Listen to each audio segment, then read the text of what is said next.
నటసింహం నందమూరి బాలకృష్ణ గారు తన సినిమా కెరీర్లో ఎప్పుడూ లేనంత జోష్ మీద ఇప్పుడున్నారు. కరోనా సమయంలో విడుదలైన అఖండ, తర్వాత సంక్రాంతికి వచ్చిన వీరసింహారెడ్డి, గత ఏడాది అక్టోబర్ 19న విడుదలైన భగవత్ కేసరితో వరుస విజయాలు సాధించారు. ప్రస్తుతం బాబీ దర్శకత్వంలో ఎన్బీకే 109 సినిమాను చేస్తున్నారు. దీనికి ఇంకా ఎలాంటి పేరును పెట్టలేదు. ఇటీవలే విడుదలైన గిమ్స్ బాగా ఆకట్టుకుంది. ఏపీ ఎన్నికలు రావడంతో షూటింగ్కు బాలయ్య విరామం ప్రకటించారు. ప్రస్తుతం ఈ చిత్రం షూటింగ్లో పాల్గొనేందుకు సిద్ధమవుతున్నారు. ఈ ఏడాది విజయదశమికి లేదంటే వచ్చే ఏడాది సంక్రాంతికి ఈ సినిమా విడుదలయ్యే అవకాశం ఉంది. బాబీతో చేస్తున్న సినిమా షూటింగ్ పూర్తయిన తర్వాత బోయపాటి సినిమా దర్శకత్వంలో ఓ సినిమా చేయబోతున్నారు. వీరిద్దరి కాంబినేషన్లో సింహ, లెజెండ్, అఖండ తర్వాత రాబోతున్న 4వ సినిమా ఇది. వీరిద్దరి కాంబినేషన్లో అంటే ప్రేక్షకుల్లో ఎంతో ఆసక్తి కలగడంతో పాటు ఖచ్చితంగా బ్లాక్ బస్టర్ హిట్ కొడతారనే నమ్మకం ఉంది.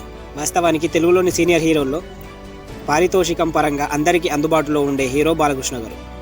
అటువంటి బాలయ్యకు వీరసింహారెడ్డి సినిమా చేసినందుకు మైత్రి మూవీ మేకర్స్ 14 కోట్లు ఇచ్చారు.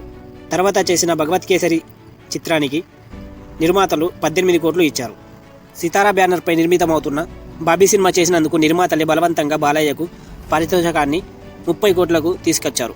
దీంతో తర్వాత చేయబోయే బోయపాటి సినిమాకు నిర్మాతలు 34 కోట్లు ఇస్తున్నారు. ఈ సినిమాకు బాలయ్య చిన్న కూతురు తేజస్విని కూడా ప్రొడ్యూసర్గా వ్యవహరిస్తుంది. బోయపాటి తర్వాత చేయబోయే చిత్రానికి పూర్తి నిర్మాతగా తేజస్విని ఉండే అవకాశం ఉందంటున్నారు.